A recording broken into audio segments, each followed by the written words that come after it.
Peace and good day. Good day. Good day. Good day.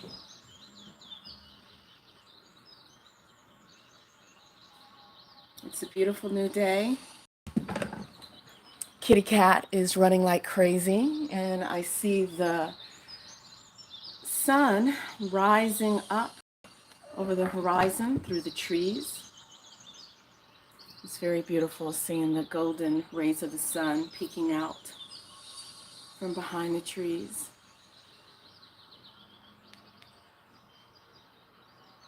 Wanted to show you guys, I have no idea what type of beetle this is.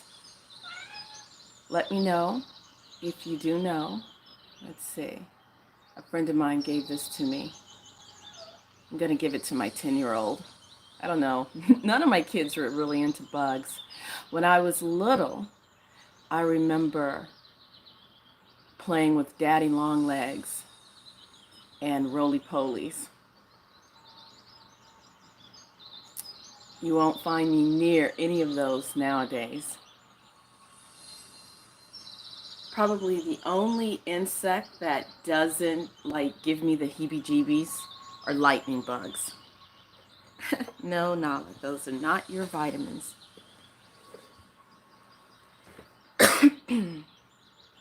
Okay, we're gonna get started today. We are on hexagram number 15. Just give you a sneak peek of that.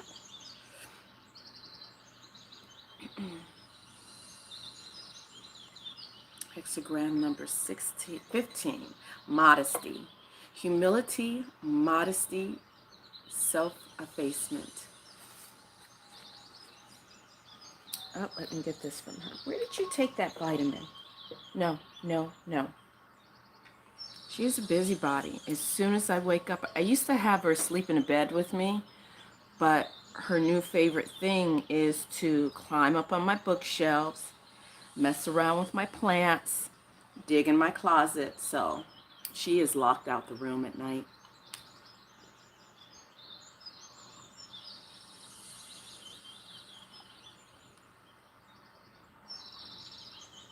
So what's in your cup this morning? This beautiful day, I have white tea in my handmade mug.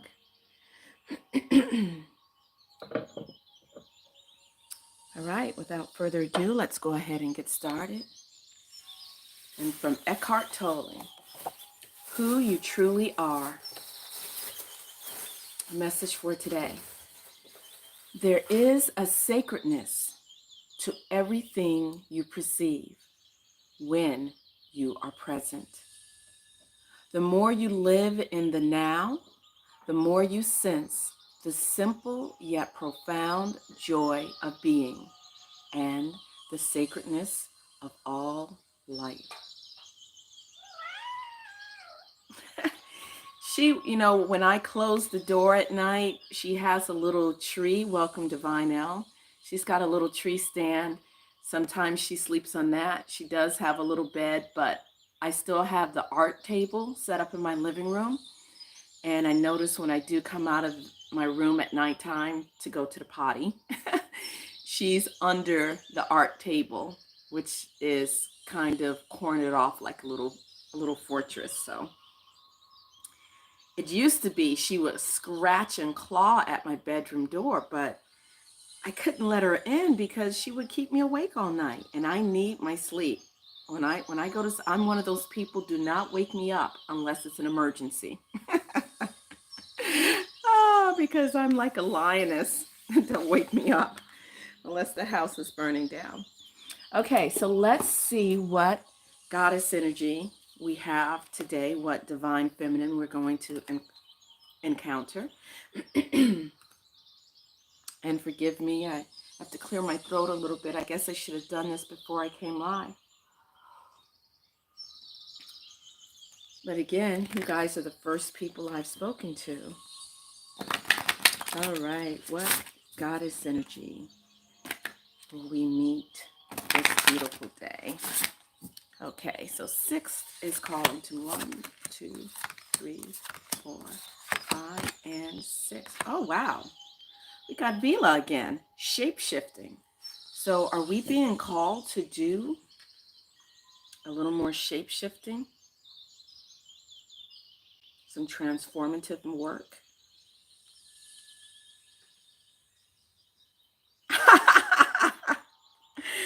That sounds like a good idea. Okay. Vila, just recently, shape-shifting. Okay, let me turn my little reading light on. Shapeless shifting. I dance from form to form.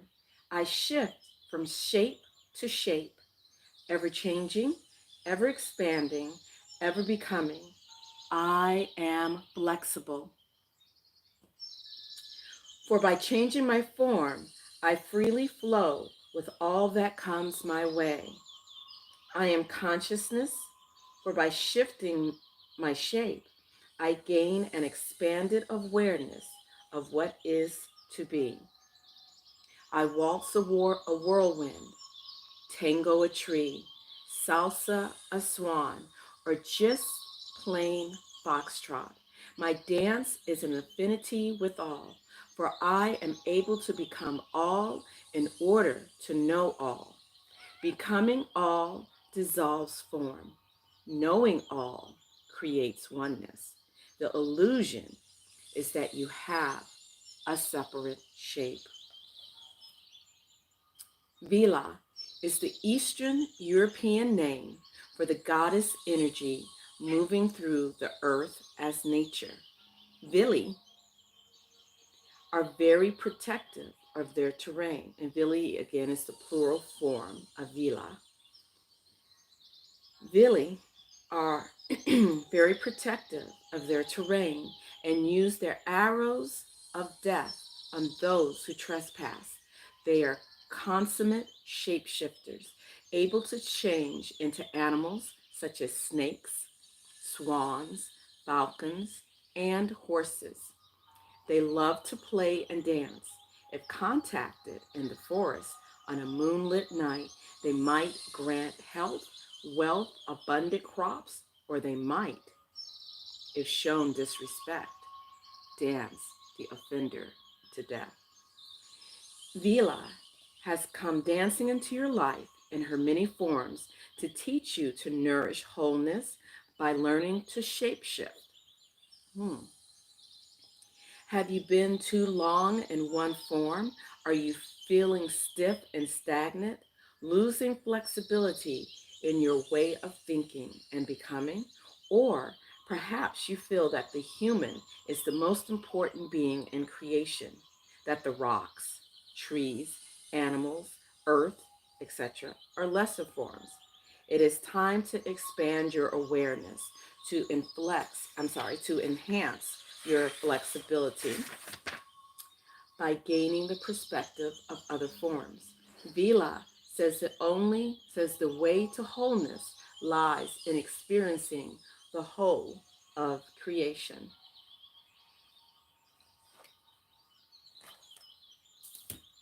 So are you feeling stagnant and inflexible?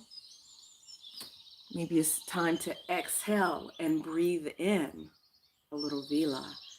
Allow yourself to dance and move and feel an affinity for nature around you. One of the greatest ways to do that is to go walking in the woods if you can, or a park that has a lot of trees.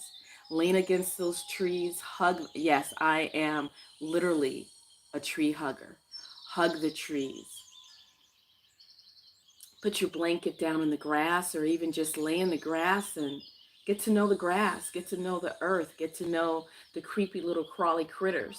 Now, I'm not into creepy little crawly critters, but I do like to watch them in action. Walking in the woods is very healing.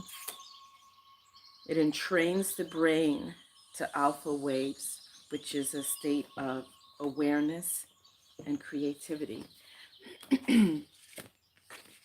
Okay, so we are looking at hexagram number 15. So let's go ahead and get started.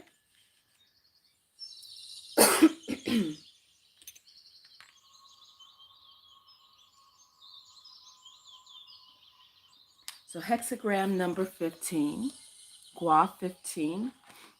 What does Curson Juan have to say about 15? Modesty. Let's see, is that in the camera properly? There we go. Earth over mountain. Sign of the sacrifice. A gentleman comes to good end.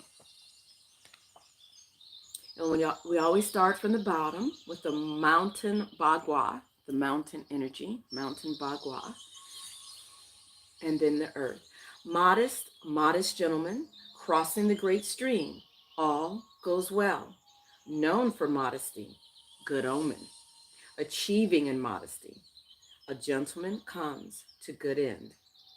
There is everything to gain to practice modesty. Losing wealth on account of a neighbor. Attack brings success.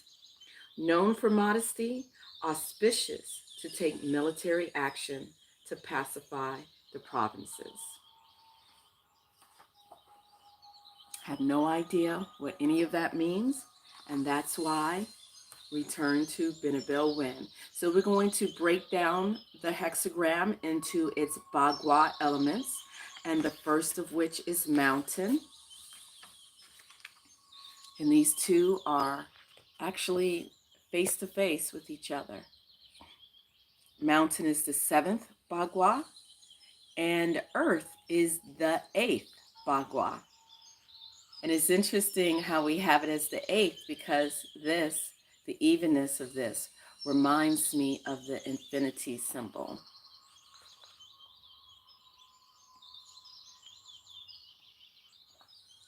I think I should have put a little bit of honey in my tea this morning. Mountain, again.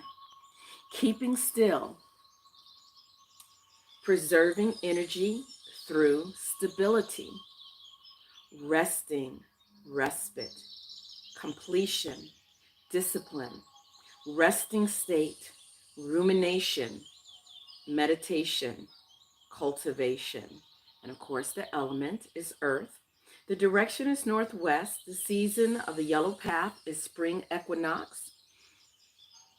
The season of the Loshu 9 halls is cardinal summer. Life aspect, knowledge. It's interesting because we ascend the mountain. Welcome, Pavel. We ascend the mountain. Let me make sure my chat is on live chat. Otherwise, I will miss when folks come in. Okay, we got the live chat going. Life aspect, knowledge and education, skills and wisdom. Medically, it's related to the hand, joints, skull, neck, upper back, shoulders, tumors, circulation, blockage. The chakra is the root chakra. So we ascend the mountain to fortify our root. Interesting. The animal is the wolf. The archetype is the scholar and the artist. The immortal is Zhang Guo Lao, patron of occultists, alchemists, necromancers, and healers. The empowered state of mountain is hexagram number 52. And the earth bagua, earth is receiving direction, yielding, receptivity, submission to heaven, nurturing force, divine yin, receptive energy that which yields, material world, and of course the element is earth. The direction is southwest. The season, yellow path, cardinal spring. The season, Loshu 9 halls, summer solstice. Life aspect, love and relationships, motherhood. Medically, is related to the stomach, the digestion, the spleen, and the pancreas. I was just I was just looking. Um, the medically for the mountain is the hand, and then medically, among other things, the skull, the neck, and then medically for earth is the stomach and the digestion, the spleen. So I'm thinking you go to the mountain to feed yourself spiritually, to feed your foundation. You go to the mountain, you use your hands, feed yourself the knowledge and the wisdom, and staying grounded with the earth, because you're still on earth, you are fortifying yourself. You're giving yourself much needed food. The chakra is the center seed, the beginning of creation. The animal is the bull. The archetype is the dreamer and the visionary. So you have both the scholar, the dreamer, the artist, and the visionary. The immortal is Lan Kai He, patron of artists, creatives, intuitives, and peripatetics. And the empowered state is hexagram number 2. And again, please forgive my pronunciation of the classical Chinese. I'm pretty sure I have no idea what I'm pronouncing, so I should have my son on here. I think he took a year of Mandarin Chinese when he was at Tufts University. Okay, hexagram 15, humility, modesty, self-effacement.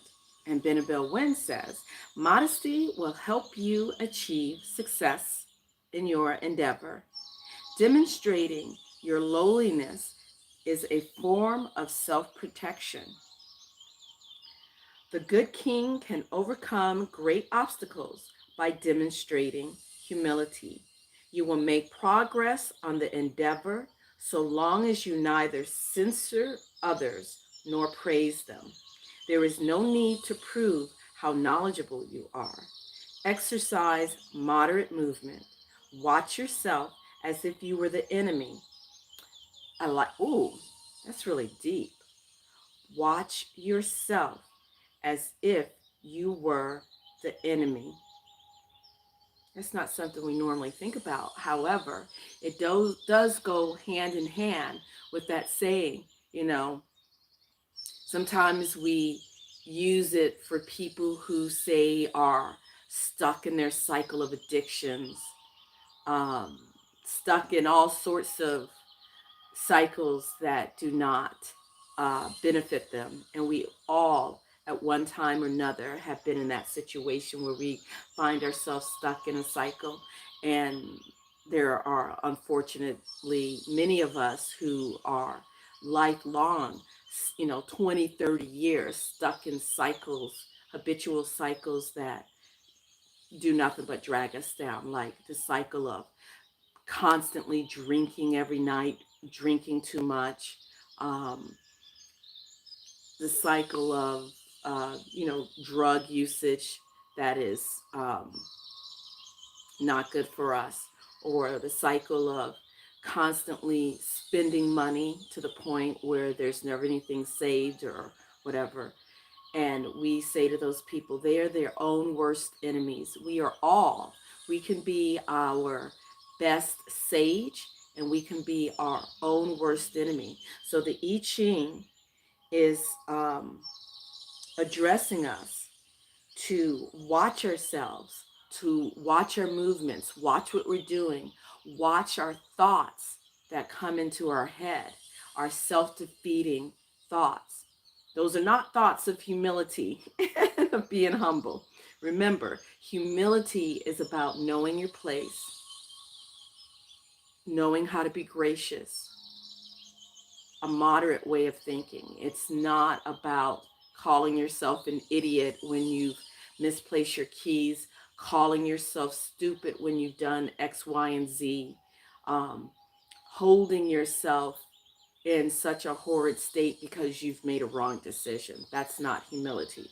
That's being your own worst enemy.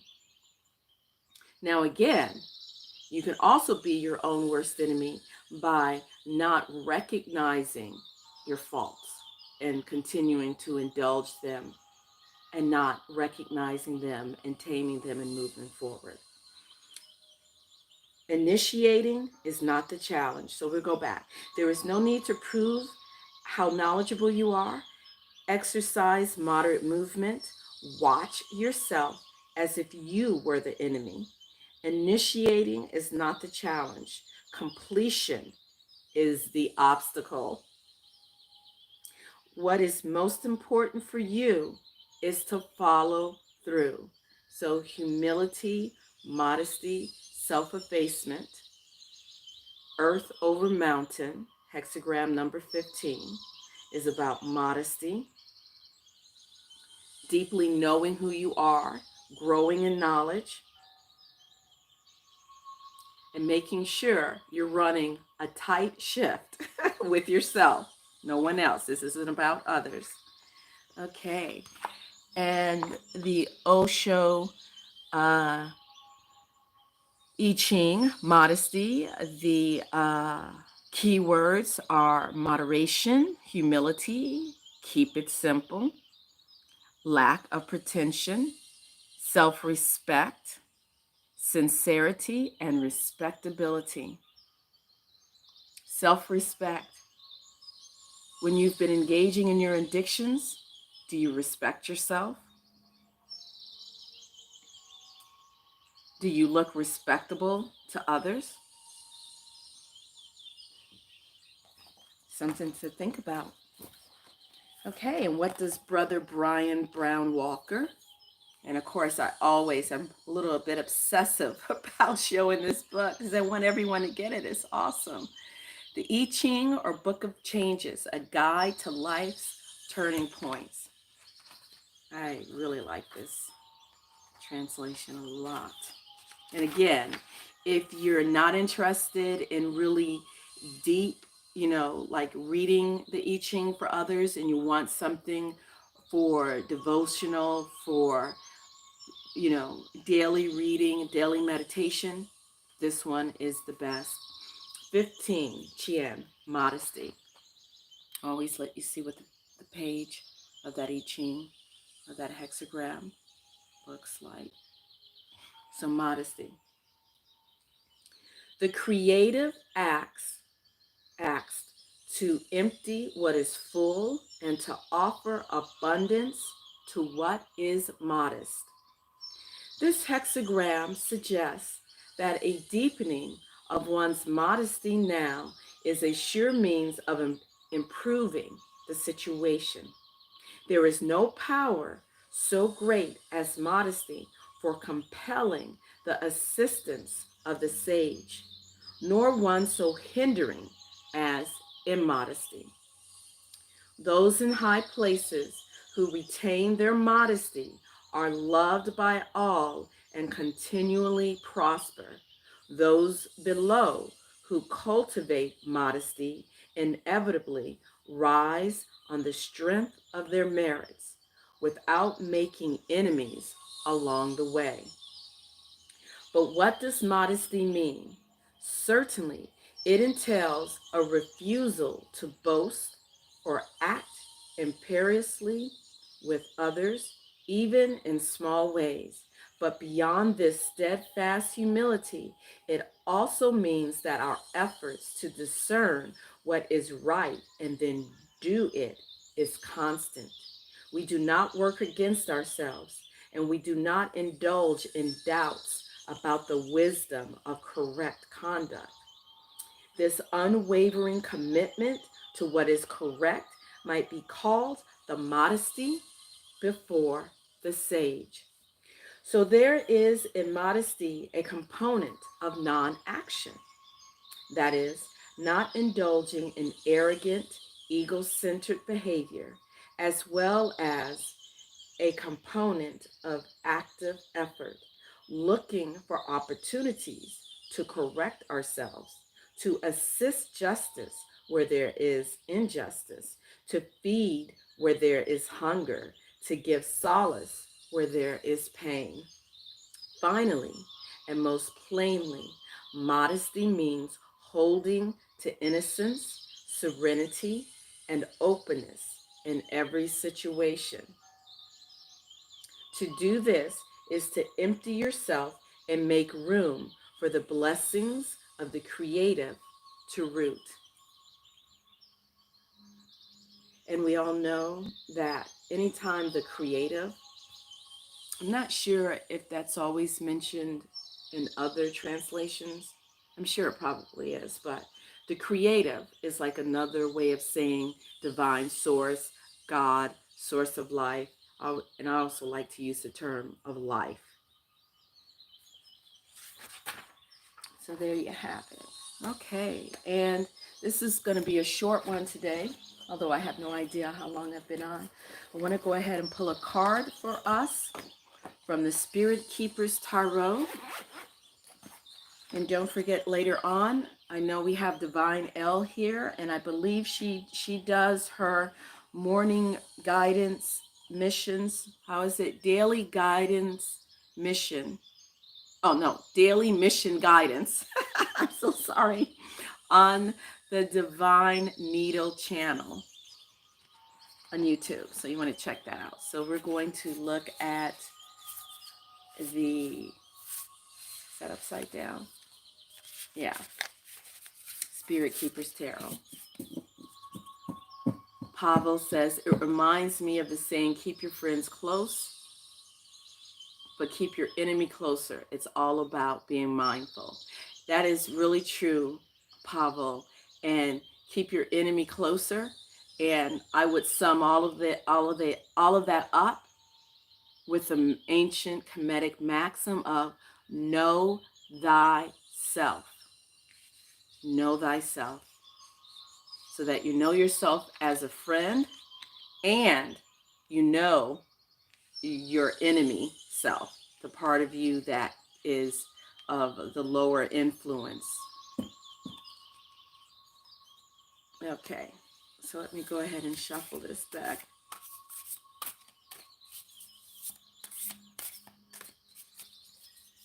One of these days, I'm going to become a great deck shuffler. I don't want to bend these cards because these are paper cards and they have to be treated as such. Okay.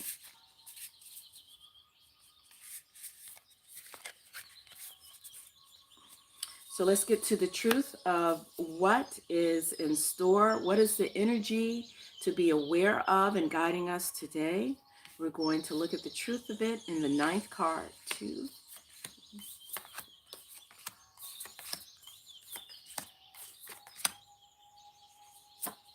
What do we have? The Rogue, the 7 of Swords. The Rogue. And what is the message of the 7 of Swords? Okay. What is the message of the 7 of Swords? Let me find it.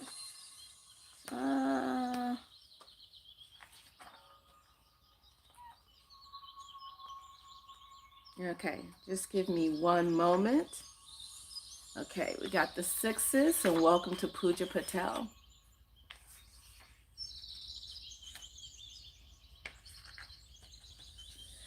Seven of Swords. We always have to remember we are the creators of our own experience, and we should never allow someone to say words and pronounce words over our life. We have the power to transform and transmute. And it's all about what you decide. My thinking on things is all about what you decide to accept. So curses are only there if you allow them to be there. Okay, the Rogue, the 7 of Swords. The Rogue is mischief personified. Here you see the story of Loki cutting off Sif's beautiful golden locks of hair while she sleeps. Sif is the Norse goddess of the earth of plenitude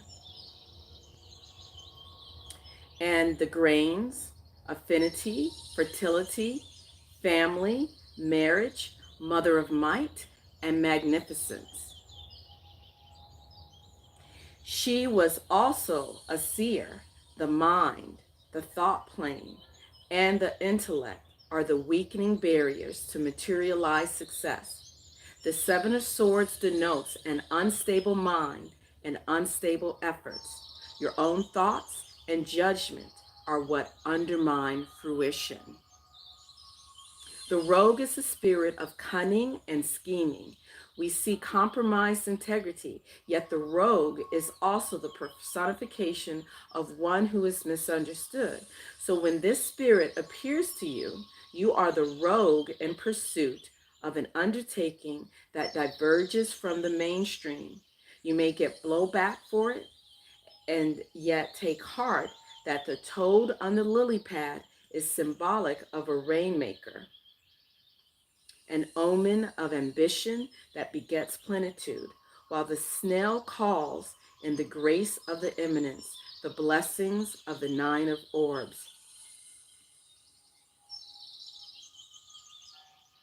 You cannot get more humble than a snail. where the realm of sevens is the province of reasoning, the Seven of Swords is the reasoning that convinces you to act in a clandestine, cunning, or devious manner because you are clever enough to get away with it. The Seven of Swords is the spirit of acting impulsively. It also shows someone fleeing from social norms who embrace the role of being the outcast in society. So there you have it. Use your intuition, use your skills today. Know when it's time for you to act. Know when it's time for you to withdraw. Know when it's time for you to squirrel away the little extra that you need for a rainy day. I did not mean to make that sound like a lyric. But this is what the rogue says to me, okay? So act modestly, act with humility. What is that saying? As wise as serpents, as innocent as doves, as be wise as a serpent today. But remember your humility and your modesty. Be as innocent as doves, wise as serpents, which is to me is like the Seven of Swords. Wise as a serpent. Be cunning, be clever, know what you need to do, when you need to do it. And most importantly, watch yourself as if you were your own worst enemy. Watch yourself. Keep yourself in check. All right, folks, I'm going to have to get going. I hope that this reading, that there was something you can glean from it. I have a, what do you call it? I have a parent-teacher conference this morning. I've got dishes to wash. I got art supplies to put away. I have a painting to put finishing touches on so I can ship in the mail out to Divine L and her husband. Thank you for the purchase and thank you for being here. So let's bring this to a close. Are you here, Nala? All right. You guys have a beautiful day, and thank you, Pavel, for being moderator. Thank you, Divine L. You guys go over to her channel at Divine Needle. You can subscribe to her Divine L channel. I believe that's where you do your predictions and sharing there. And then on the Divine Needle channel, that's where the tarot readings take place. And yeah, okay, gotta go. Love you guys. Okay, please remember to thumbs up this video. I wish you peace and great bliss.